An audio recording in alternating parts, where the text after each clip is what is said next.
Bismillahirrahmanirrahim. Assalamualaikum warahmatullahi wabarakatuh. Teman-teman semua, pernahkah Anda merasa sudah banyak berdoa, tapi kok nggak diwujudkan ya? Sudah banyak sedekah, tapi kok nggak ada hasil ya? Nggak berbalik gitu lah. Konon katanya sedekah 100 jadinya 10.000. Ini saya sudah sedekah 10.000 kagak balik-balik ya. Lalu pernahkah Anda merasa saya sudah berbuat baik pada banyak orang, tapi kenapa orang tidak berbuat baik kepada saya? Mungkin ada di antara Anda yang berpikir demikian. Oke, Anda harus menonton video ini sampai habis. Teman-teman semua, yang perlu Anda pahami adalah bahwa setiap ucapan yang kita ucapkan adalah lemparan energi ke diri sendiri. Contoh seperti ini. Misalkan Anda ini saya sebut sekarang, lalu ini saya sebut nanti. Pada kenyataannya, kita selalu berpindah dari sekarang menuju nanti. Sekarang akan menjadi tadi, lalu nanti akan menjadi sekarang. Oke? Nah, pada saat kita mengucapkan sesuatu, sebenarnya ini sama seperti lemparan-lemparan energi dari sekarang menuju ke masa depan, menuju ke nanti. Sehingga ketika kita mengatakan ke diri sendiri bahwa aku tuh orang susah, maka Anda akan mengalami lemparan energi susah itu di masa depan, sehingga di masa depan Anda akan mengalami kesusahan lagi. Oke?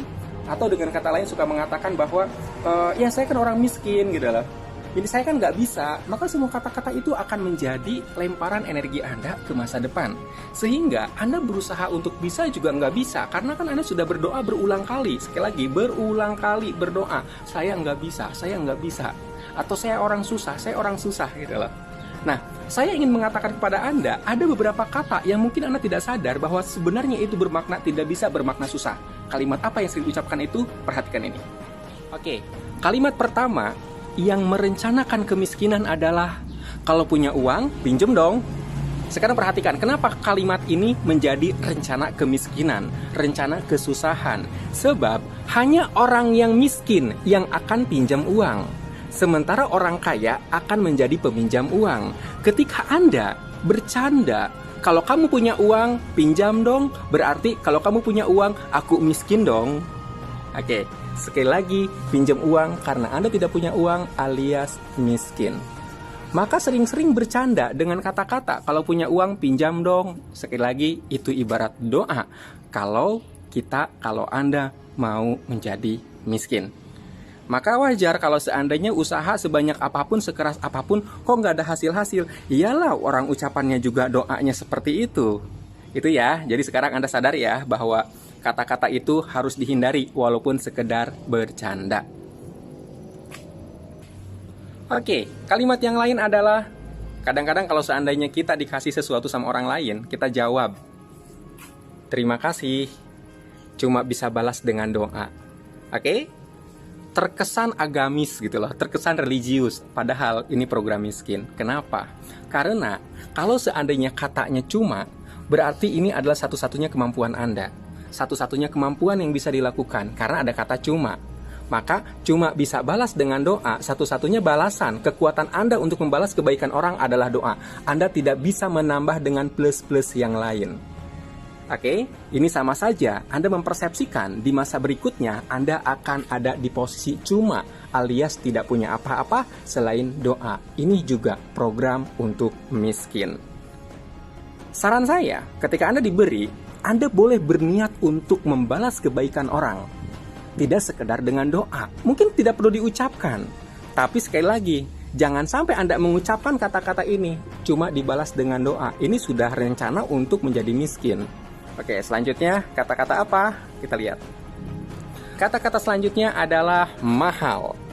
Mahal ini sebenarnya lebih menceritakan kepada ketidakmampuan seseorang untuk membeli. Ketika Anda ditawari sesuatu yang Anda butuhkan, sekiranya memang angkanya tinggi, Anda tidak perlu bilang mahal, sebab nilai barangnya memang sesuai dengan angkanya. Contoh, ada satu rumah harganya 5 miliar, nggak usah bilang mahal, karena memang rumah itu nilainya 5 miliar. Seringkali kata-kata mahal bukan untuk menunjukkan tingginya nilai barang itu, tapi lebih kepada rendahnya kemampuan kita. Karena kalau seandainya Anda terjangkau atau bisa untuk menjangkaunya, untuk membelinya, Anda nggak akan bilang mahal. Contoh, es kelapa muda harganya berapa? 7.000. Apakah Anda bilang mahal? Pasti tidak. Tetapi sebenarnya ada juga loh orang-orang yang lebih rendah dari Anda yang mempersepsikan bahwa 7.000 itu mahal. Lagi-lagi parameternya bukan di angka si kelapa muda, melainkan pada kemampuan pembelinya, kemampuan seseorang. Dengan kata lain, kata mahal adalah proyeksi bahwa Anda akan merasa tidak sanggup untuk beli next atau di kemudian hari. Sehingga kata mahal sebenarnya lebih menunjukkan tidak mampu. Oke, pertanyaan saya, kapan Anda merencanakan tidak mampu?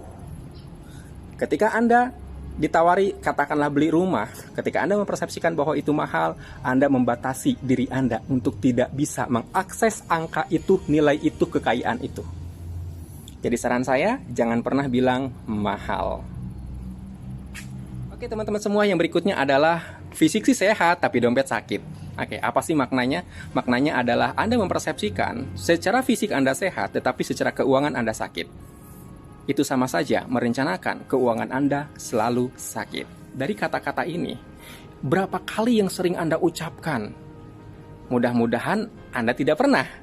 Kenapa? Kalau Anda pernah, apalagi kalau seandainya sering, ini akan menjadi lemparan energi dari sekarang menuju masa depan, menuju ke nanti. Setiap kali Anda berjalan, lempar lagi, berjalan lagi, lempar lagi, berjalan lagi, lempar lagi, demikian seterusnya. Sehingga di setiap destinasi yang Anda temui di masa depan, Anda selalu mengalami kesulitan-kesulitan. Bekerja keras sampai keras banget, tulang dibanting-banting, tapi kok nggak dapat-dapat. Iya, karena doanya negatif semua, karena pikiran Anda merencanakan kemiskinan. Teman-teman semua, demikian kata-kata yang ternyata menjadi doa-doa negatif kita di masa berikutnya. Sekeras apapun kita bekerja, sekeras apapun kita berusaha, sepanjang doa-doa kita negatif lewat ucapan-ucapan itu, sepanjang itu pula kita akan menemui lemparan energi negatif di masa berikutnya. Semoga video ini bermanfaat untuk Anda. Bila Anda setuju bahwa ini bermanfaat, silahkan like, share, dan jangan lupa subscribe. Terima kasih. Assalamualaikum warahmatullahi wabarakatuh.